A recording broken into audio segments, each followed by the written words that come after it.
Sekalipun kami berjalan dalam lembah kekelaman, penyertaan-Mu sungguh luar biasa buat kami. Sekalipun kami ada dalam kekurangan, pemberian-Mu cukup untuk kami. Biarlah pujian dan penyembahan kami tadi bisa menjadi dupa yang harum di hadapan-Mu. Saatnya kami ingin mendengarkan kebenaran firman-Mu. Berfirmanlah Engkau kepada kami merindukannya. Amin. Shalom. Kebenaran firman Tuhan yang akan kita renungkan bersama di malam hari ini terambil dari kitab Yakobus, surat Yakobus pasal 1 ayat 2 sampai dengan ayatnya yang keempat.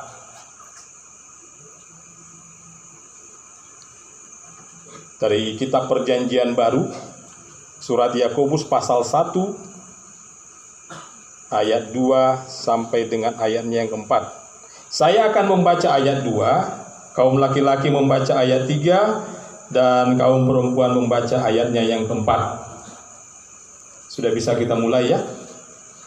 Surat Yakobus pasal 1 dengan judul perikop Iman dan Hikmat. Ayat 2-nya, saudara-saudaraku, anggaplah sebagai suatu kebahagiaan apabila kamu jatuh ke dalam berbagai-bagai pencobaan. Ayat 3, kaum laki-laki.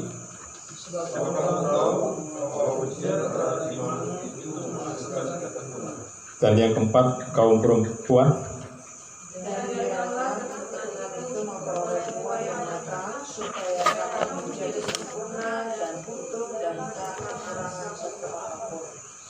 Saya yakin kita semua merindukan kebahagiaan. Kebahagiaan dalam hidup ini tentu menjadi tujuan hidup kita. Apa gunanya umur kita panjang kalau kita hidup dalam akar kepahitan? Apa gunanya umur kita panjang kalau kita hidup dalam penderitaan? Apa gunanya kita hidup umur panjang kalau kita hidup dalam permusuhan? Apa sih kebahagiaan itu? Menurut Kamus Besar Bahasa Indonesia, kebahagiaan itu adalah keadaan atau perasaan senang, nyaman, dan tentram, bebas dari segala ancaman, bebas dari segala masalah. Itu kalau bahagia. Ayat 2 di sini, berbahagialah kamu. Anggaplah suatu kebahagiaan apabila kamu jatuh ke dalam pencobaan. Firman Tuhan sering sekali kontradiksi.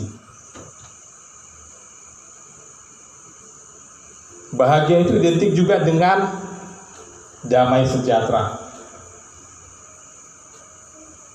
Kamus Besar Bahasa Indonesia, damai sejahtera itu adalah, kedamai itu adalah tidak ada perang, selalu aman, tidak ada kerusuhan, itu damai. Sejahteranya itu bermakna aman, sentosa, makmur, bebas dari segala macam gangguan. Intinya kebahagiaan itu tidak ada problem, tidak ada masalah, tidak ada penderitaan, tidak ada penyakit, tidak ada persoalan. Jika itu definisi dari kebahagiaan, maka di dunia ini tidak akan kita temukan itu.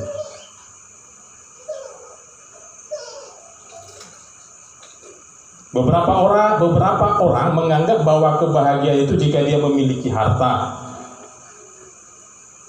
memiliki kesuksesan dalam karir, dalam usaha, memiliki ketenaran. Nah, itu biasanya nilai kebahagiaan bagi orang dunia. Kalau orang Batak, saya bicara suku saya supaya jangan salah.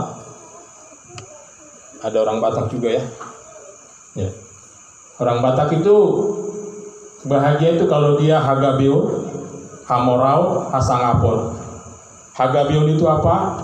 Dia punya banyak keturunan.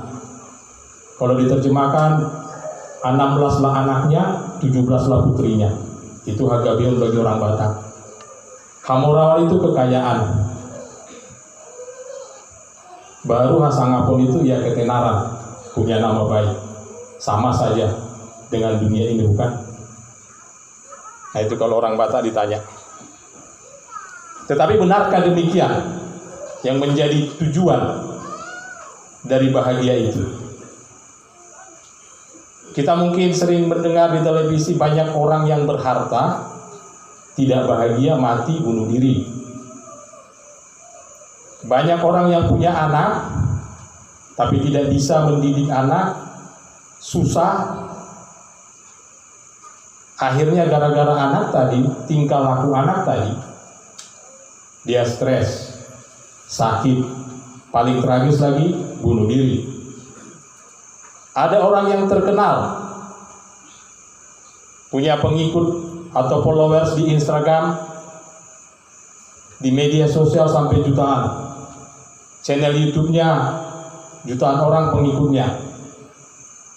Artis drakor, drama Korea itu ada juga, terkenal sekali. Tidak bahagia, bunuh diri. Jadi kalau pandangan dunia tentang kebahagiaan itu berbeda dengan Alkitab. Terkhusus bacaan kita malam ini.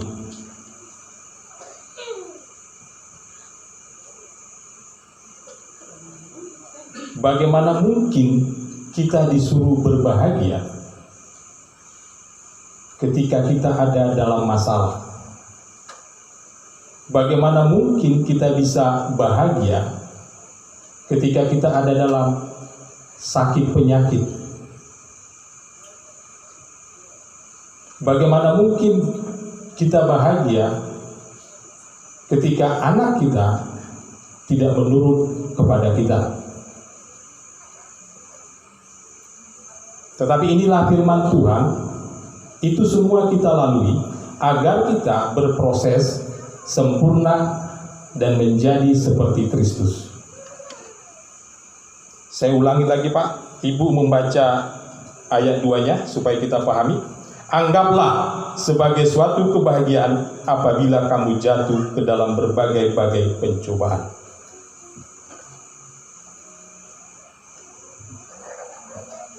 Kesimpulannya bagi kita bahwa bukan apa yang terjadi di dalam hidup kita yang membuat kita bahagia. Orang boleh marah kepada kita. Orang boleh maki kita. Orang boleh benci kepada kita. Kita boleh kekurangan makan. Kita boleh kekurangan uang. Tetapi reaksinya yang penting. Reaksinya apa? Pilihan ada di tangan kita masing-masing. Ketika ada orang membenci kita, memarahi kita, apakah kita akan ikut-ikutan membenci dia, marah kepada dia? Ketika kita kekurangan uang, apakah kita lantas melakukan aksi yang tidak baik, mencuri, korupsi?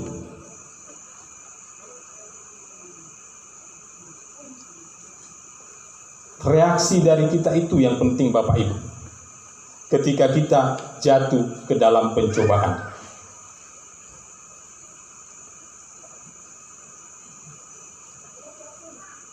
Kita bersyukur telah melalui masa-masa COVID-19, bersyukur melalui krisis ekonomi juga, dan ternyata kita mampu melewatinya.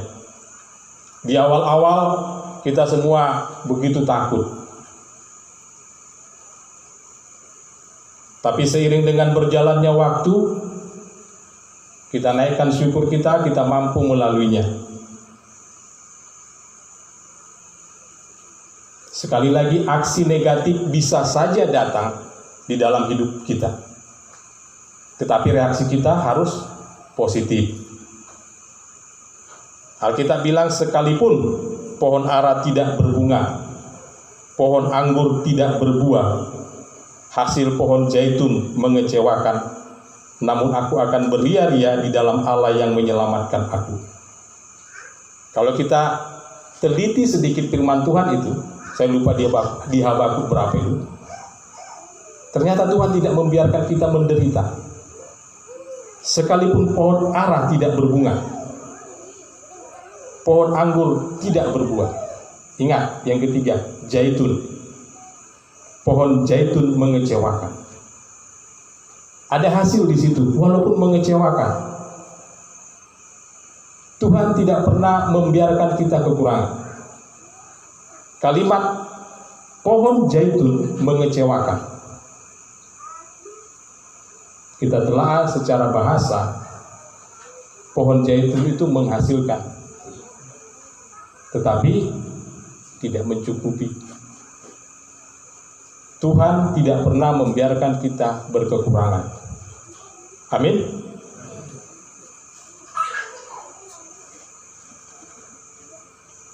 Makanya Bapak Ibu, kita harus tetap fokus kepada Tuhan.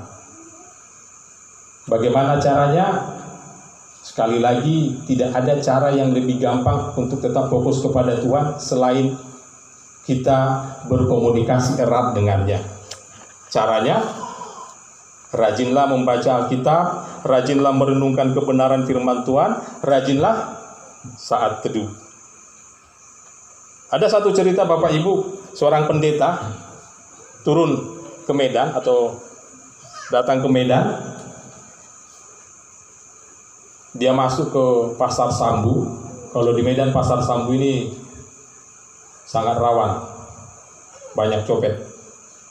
Jadi dia masuk ke mall, di Medan Mall, untuk membeli buku rohani. Nah, ketika dia masuk ke toko buku rohani, dia pilih-pilih buku. Dan ketika dia mau membayar ke kasir, dia raba dompet celana belakangnya, saku belakang, ternyata dompetnya sudah tidak ada. Artinya dia kecopetan. Dia kecewa. Sebagai manusia dia kecewa. Dia pulang, dan setelah tiba di rumah, dia menyadari, saya tidak boleh kecewa. Dia bersyukur kepada Tuhan. Kenapa? Karena masih dompetnya yang hilang, bukan nyawanya. Dia bersyukur lagi, saya yang kecopetan, bukan saya yang mencopet. Nah, inilah reaksi, aksi negatif boleh datang silih berganti, tetapi reaksi kita ada di tangan kita. Apa yang mau kita pilih? Apakah kita akan membalasnya lagi?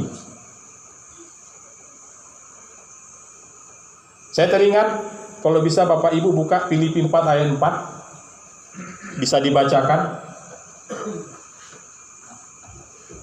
Jika sudah dapat Filipi 4 ayat 4.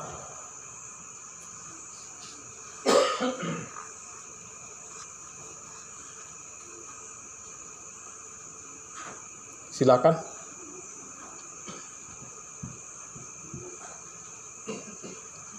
Filipi 4 ayat 4. Dan kita senantiasa dalam Tuhan, sekali lagi kukatakan, bersukacitalah. Filipi 4 ayat 4 ditulis oleh Rasul Paulus, Bapak Ibu. Dan surat ini ditulis bukan karena Rasul Paulus sedang berada di pantai melihat sunset, sedang makan sate, bukan. Rasul Paulus mengatakan itu bersukacitalah, dia sedang ada di penjara. Bisa kita bayangkan, orang yang ada di dalam penjara menyuruh kita bersukacita. Kenapa Rasul Paulus mampu bersukacita di tengah situasi yang sangat tidak menguntungkan baginya? Ternyata ada Allah di dalam hatinya. Terbukti di ayat 7, dia bilang lagi, damai sejahtera Allah yang melampaui segala akal akan memelihara hati dan pikiran di dalam Kristus Yesus. Nah, itu dia. Jangan biarkan si iblis masuk di dalam akal dan pikiran kita. Sekali lagi Pak, masa sih kita disuruh bersuka cita di saat kita sedang dalam masalah berat? Pak Dede, kita ini masih di dunia, masih manusia biasa. Benar memang, saya pun sulit Pak melaksanakan itu. Tetapi kita kan harus mencoba untuk bisa sempurna seperti Kristus. Kita jangan seperti murid Yesus di dalam kisah ketika mereka berangkat naik kapal.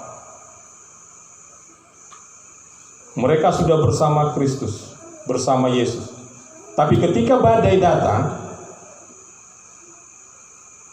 mereka ketakutan. Sangat-sangat ketakutan.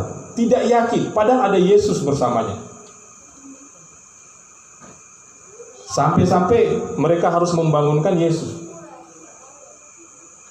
Untuk kita rajin tiap minggu ke gereja. Mungkin ada di antara kita yang rutin saat teduh setiap pagi. Ada yang rutin membaca Alkitab.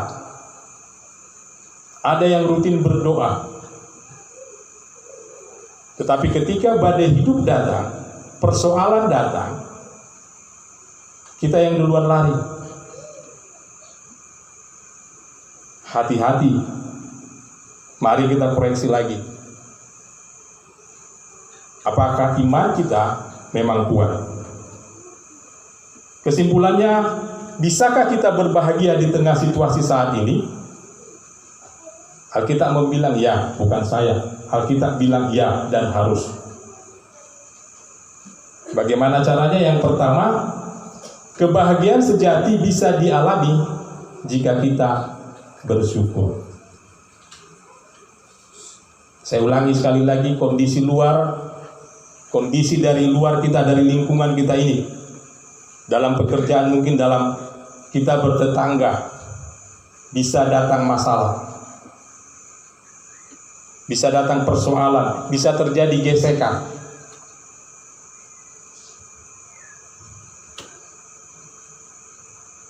Tetapi apapun yang sedang kita hadapi, kita harus bersyukur.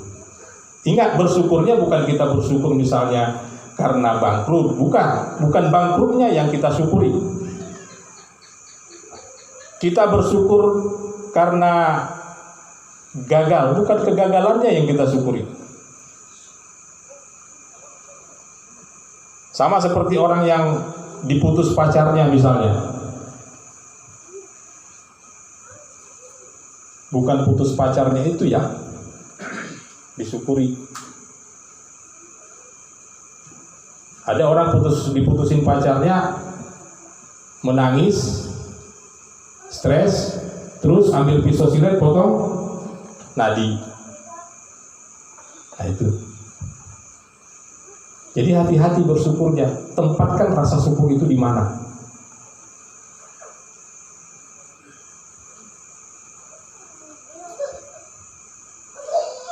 Yang berat itu bukan kenyataan, Bapak Ibu. Yang berat itu adalah menerima kenyataan.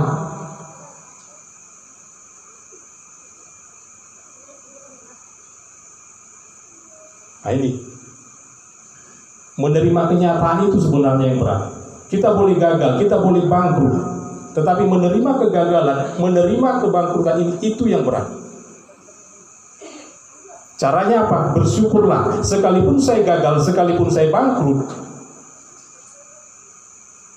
saya masih mampu untuk berjalan bersama Kristus. Itu yang kita syukuri, Bapak Ibu. Amin. Nah itu Pak. Harus move on. Jangan diam di tempat. Baru yang kedua, kebahagiaan itu bisa kita raih jika kita mencukupkan diri dengan apa yang ada pada kita. Cukup, cukup, cukup. Bahasa Batak bilang enough, enough. Cukup, cukup. Ini yang sulit. Kita tidak bisa berkata cukup. Hidup lebih besar pasak daripada tiang, kan? Penghasilan kita 3,5 juta sebulan, pengeluaran kita 5.500.000 per bulan. Tekor 2 juta. Ini nggak bertobat namanya Bapak Ibu. Yang bertobat itu bagaimana? Penghasilan kita 3,5 juta, pengeluaran kita 3 juta, kita masih bisa menyimpan 500.000. Kalau sampai kita lebih, inilah yang membuat kita tidak mengerti arti cukup.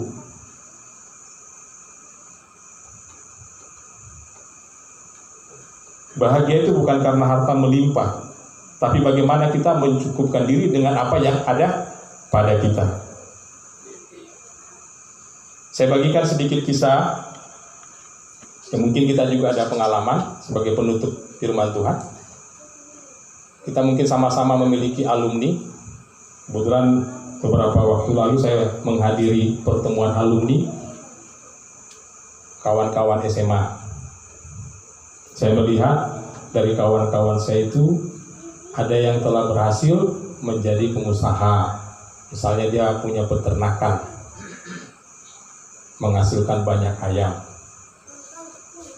Dari penampilannya, ada isinya semua. Ada teman yang punya usaha rental mobil. Dari teman-teman SMA itu ada yang jadi pejabat, ada yang sudah jadi kapolsek. Datang ke tempat pertemuan alumni dengan bawa kendaraan yang menunjukkanlah dirinya. Nah, saya juga sempat, mereka bisa sukses ya. Kok saya masih begini-begini? Kok saya nggak bisa seperti mereka? Akhirnya pikiran ini terus ada, sehingga seolah-olah saya menyalahkan kondisi saya. Suatu ketika saya melihat ada sebuah toko besar laris. Yang namanya manusia berangan-angan. Nanti kalau sudah selesai bekerja, saya punya toko sebesar ini, menjalankan usaha sendiri. Tiba-tiba mungkin Tuhan kasih teguran, kalau kamu punya toko itu apa yang akan kamu lakukan? Bukankah kamu saat ini sudah berkecukupan?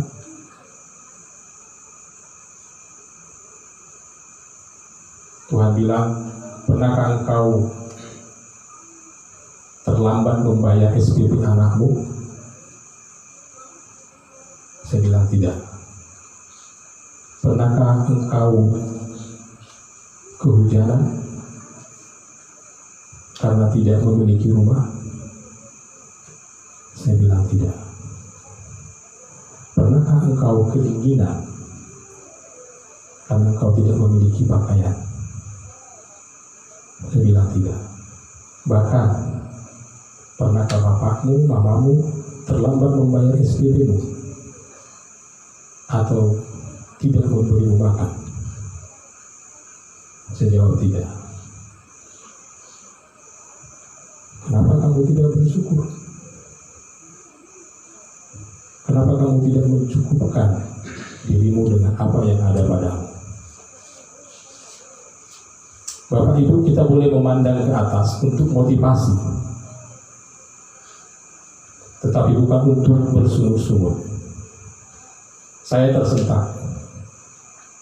Saya lupa kawan-kawan saya yang hadir waktu pertemuan alumni itu ada ternyata yang lebih rendah dari saya lah. Maaf. Ini yang kadang kita tidak syukuri. kata cukup tadi terlalu sulit untuk kita laksanakan. Mari Bapak Ibu, semoga kebenaran firman Tuhan ini menjadi berita bagi kita, menjadi rema bagi kita. Shalom. Pada Pak Thomas dipersilakan.